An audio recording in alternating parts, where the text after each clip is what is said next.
السلام علیکم ورحمۃ اللہ وبرکاتہ۔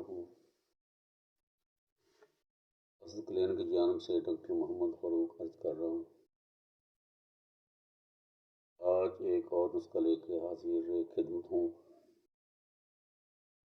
جن حضرات کا مادہ منویہ یعنی کہ مادہ تولید رقیق ہے، پتلا ہے، یا جن کی ٹائمنگ کم ہے، وقت ایک خاص پہ شرمندگی کا سامنا کرنا پڑتا ہے، ان کے لیے یہ مغلظ ہے کہ مادہ تولید کو گاڑھا کرتا ہے۔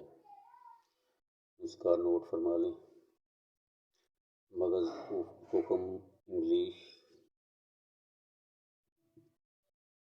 25 گرام، موچرس 10 گرام، کمرکس 10 گرام، سالن مصری 10 گرام، موسلی سیاہ 10 گرام، فولاد آوا 10 گرام، گوند کیکر 10 گرام، مجیٹ 10 گرام، سندل سفید 10 گرام، موسلی سفید 10 گرام، مصری 1 پاؤ۔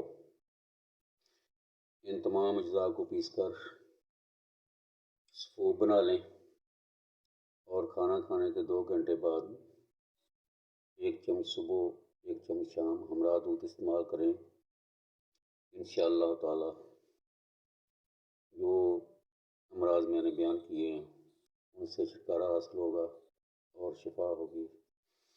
اللہ رب العزت سب کو شفا دے، آمین، اللہم آمین۔ السلام علیکم ورحمۃ اللہ وبرکاتہ۔